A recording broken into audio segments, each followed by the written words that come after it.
Someone in the office, I won't say who, cough Andy cough, suggested that WWE released so many names this year that I should do this video in the style of the Poke Rap, which I won't do. Not only does it seem slightly in poor taste, I don't know what the Poke Rap is because I'm nearly 40. WWE released 80 names this year, which is more than Impact's entire roster, bringing their combined total of releases across 2020 and 2021 to nearly 140, which is more than AEW's entire roster. I don't want to do this video, you probably don't want to watch it.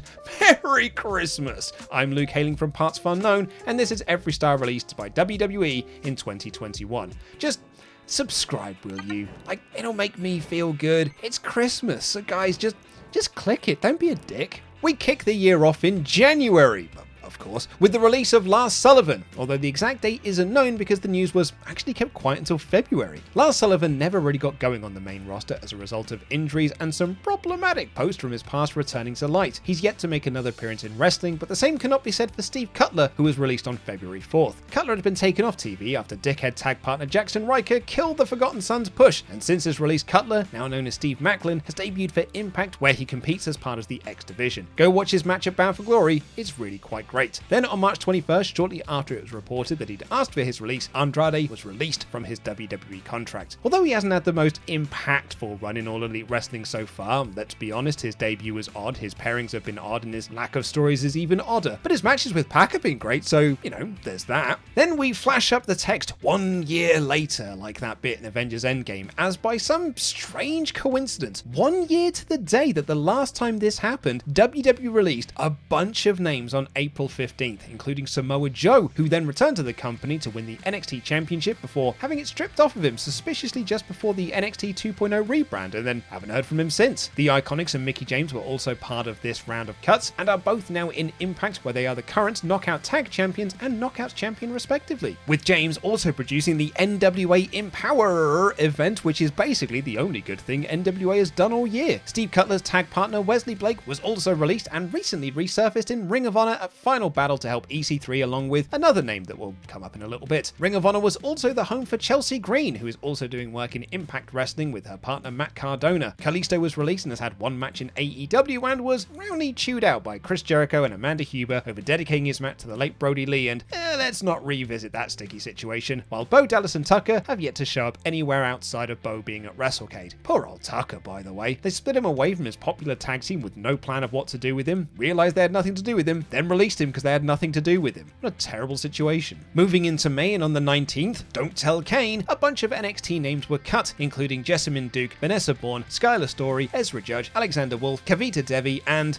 let's talk about Velveteen Dream, I guess, if we have to. Once considered to be a can't-miss star out of NXT, Velveteen Dream quickly became a nightmare when alleged messages between him and a minor surfaced in 2020. They were never outright confirmed, and WWE constantly denied it, with Triple H saying they'd done their own internal investigations, but he did just disappear from TV, and it seemed like his time in WWE was over. Sure enough, it was. Of the stars released in this batch, few have done things of note. Alexander Wolf is the exception though, returning to WXW and becoming their champion soon after his release. Hi Dan, I know you'll like to hear that. Referees Jake Clemens and Drake Wirtz were also cut during this time, but the less we speak about Wirtz the better. This has already been too much. The next releases were perhaps the most shocking of the lot, because on June 2nd, it was reported that WWE had cut Braun Strowman, Aleister Black, Lana, Ruby Riott, Buddy Murphy, and Santana Garrett. Braun Strowman? Really? They got Braun Strowman 6 months later and it still doesn't feel right. Strowman was as much a WWE guy as you can get. Huge, great shape, can have a match. You'd think Vince McMahon would never let him go. Sure enough, budget cuts reared their heads again and Strowman was gone, only recently showing up at Ring of Honor's Final Battle alongside EC3 and Wesley Blake. It was said that Strowman had a massive contract, which is what led him to be part of the cut, while the others just felt like, we got nothing for you, kid. Which is odd because they'd literally just reintroduced Black on the main roster for a feud with then IC champion Big E. Famously, Black never took off his 30-day non-compete clause from his contract when he went to the main roster, so he showed up in AEW just a month later as Malachi Black and had a very, very good rivalry with Cody Rhodes that went a bit too long. Ruby Riott, now Ruby Soho, was also AEW bound, winning the Casino Battle Royal at All Out, and routinely having great matches, showcasing just how big of a missed opportunity she was in WWE. Santana Garrett has also had a few AEW appearances, years, while Murphy has started working for New Japan Pro Wrestling in America, recently having a match with Kazuchika Okada of all people. Lana, on the other hand, hasn't been seen in wrestling since. We're not done with June though, as on the 25th WWE Cup, Breezango, Killian Dane, Tino Sabatelli, the Bollywood Boys, Marina Shafir, Arturo Ruas, Kurt Stallion, Everrise, Tony Nese, Araya Davari, and August Gray. Do you remember earlier in the year when they said there were big plans for the Cruiserweight division? Do you remember that? It was like weeks before this round of cuts, which completely decimated the 205 Live roster, or,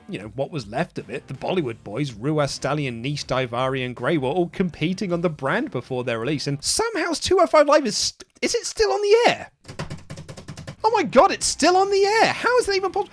Odyssey Jones is on this show, and let me check my notes, he's not £205. Some of these stars have shown up in AEW, with Everrise being rebranded 2.0 and being paired with Daniel Garcia as part of a very entertaining act. Tony Nese was signed and challenged Sammy Guevara for the TNT title. Stallion, Gray, Shafir, and Daivari have also made occasional appearances for the promotion. Killian Dane was part of NXT when he was cut, but has since been on Quizlemania twice, the Wrestle Talk podcast twice, and Board Game Club once, so I think he's doing better now than he was then. Perhaps the saddest of this round, though, was the cutting of Fandango and Tyler Breeze, two very popular and well-liked wrestlers. Breeze's release also seemed to spell the end of Up Up Down Down, which is, super sad. One thing that can be said for all of these names, although I don't agree with this sentiment, is that none of them were making WWE any form of massive money. And they certainly wouldn't release anyone that could do that. That was until July 31st when Bray Wyatt was released, one of the true needle movers in your company. A man clearly brimming with creativity, a multiple-time world champion, and one of the most intriguing characters to come through the WWE pipeline in decades. A man who was selling merchandise like he was the greatest snake oil merchant in all of the land. Gone. It's insane to think that Wyatt was released at the end of July but hadn't been seen on TV since WrestleMania, when he lost to Randy Orton in one of the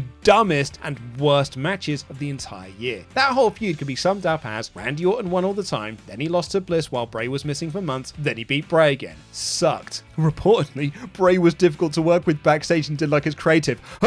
I wonder why. Wyatt is now working on horror movies. It remains to be seen if he'll return to wrestling again. Ric Flair was released on August 2nd, which you'd think would have to do with Dark Side of the Ring, but actually been there for another couple of months. He just wanted to leave, so they let him. A few days later, however, on August 6th, saw WWE release another batch of NXT names, including Bronson Reed, Bobby Fish, Leon Ruff, Tyler Rust, Jake Atlas, Mercedes Martinez, Asher Hale, Giant Zangier, Zachariah Smith, Kona Reeves, Ari Sterling, and Desmond Troy. NXT in the spring of 2021 was not what it once was, but there were still a lot of stars to possibly get invested in. People like Bronson Reed, for example. He was the North American champion and actually appeared to be in line for a main roster call-up, but was shown the door instead. Now wrestling as Jonah, he debuted for Impact and New Japan, which appear to be his new homes. Bobby Fish quickly joined AEW. Mercedes Martinez recently returned to the Indies, where she wrestled Thunder Rosa and has done work with Impact, and Tyler Rust made his way to Ring of Honor before news of its closure. Other stars like Leon Ruff and Jake Atlas being released really gutted NXT, and it was this round of cuts that signaled the way for NXT 2.0's arrival. So much talent in this batch of releases, it's kind of ridiculous. You couldn't see the value in having Fish and Martinez as PC coaches down the line? Also at the end of August saw Adam Cole and Bryan Danielson leave WWE and head to AEW to debut at All Out. Not technically releases, they actually just left. Danielson had actually left earlier in the year, he just waited till August to show up. And both have been doing great work in the company. I'll also mention now, Kyle O'Reilly and Johnny Gargano are also free agents after not re-signing with WWE. But again, not technically releases, so they don't actually technically belong on this list. And I just know that if I didn't mention it, someone would roast me in the comments, make fun of me for the Tom Dolland thing. Don't tell me I did something wrong on this list. Tom Dolland. You can call me Tom Dolland if you want. Tom Dolland. September and October passed us by, and we all figured that the releases were done for the year. After all, there'd been a lot of them. But then on November 4th, 18 new names were cut from WWE, including Mia Yim, Nia Jax, Eva Marie, Karrion Kross, Scarlett Bordeaux, Grand Metalik, Lindsay Dorado, B-Fab, Harry Smith, Oni Lorcan, Frankie Monet, Ember Moon, Trey Baxter, Jessica Meyer, Jeet Rama, Zendaya Ramira, Katrina Cortez, and Keith Lee. It was not a fun day to be a wrestling podcaster, let me tell you. What bugged most people about this list is that Nick Khan made the argument early in the year that these cuts were done because they wanted needle movers, and apparently they weren't moving any needles. But that might be because they weren't given a chance to move them. Keith Lee had several stop-start pushes. Karrion Kross lost in his debut while he was NXT champion, then given a Zardoz gimmick. B-Fab was taken out of Hit Row for no reason after, 2 weeks? Katrina Cortez was used 2 years ago to to get Andrade over, and guess what? He's also gone. Mia Yim was part of Retribution, which was an utter joke, then just taken off TV for no reason. Eva Marie had one feud that was badly told, then written off TV. Trey Baxter had just 10 matches in NXT. Frankie Monet only had 6, and you hadn't even debuted Harry Smith on any shows, even though he'd been signed for months. Some of the other names on this list hadn't been given a shot. Zayda Ramirez had only signed with the company this year. The other reported reason for some of these releases were down to their vaccination status, and in the case of Frankie Monet, she was too old at the age of 38, because as we all know, women are basically dead once they're past 35. Sorry about that, ladies. The rest of the names were ultimately part of the NXT 2.0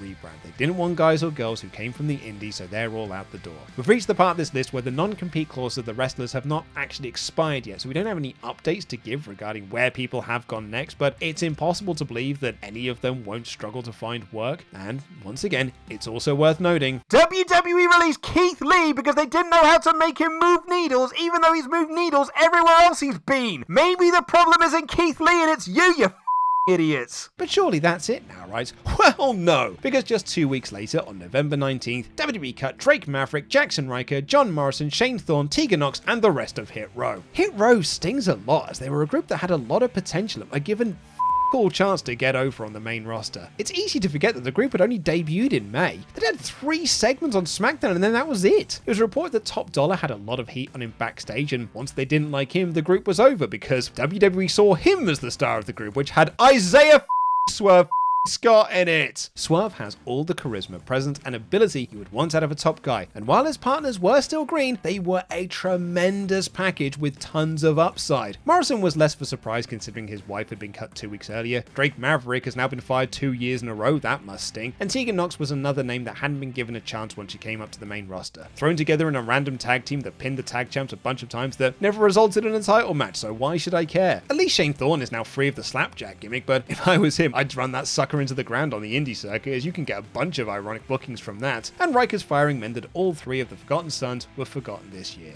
And the last name on this list, I hope, is Jeff Hardy, who was released from his WWE contract on December 9th, 2021. Hardy had been sent home from a live event after he walked out in a tag match and reportedly turned down rehab help from WWE. He recently appeared on his brother's Twitch channel saying he's doing a concert tour and a meet and greet tour. Matt has also since said that WWE jumped the gun on releasing Jeff Hardy, and he's actually clean and sober. Let's hope so. So that's our long and depressing list. Click the other ones if you want to. Merry Christmas, I guess. Hope we don't have to do this again next year. I've been Luke Owen. Jam that jam.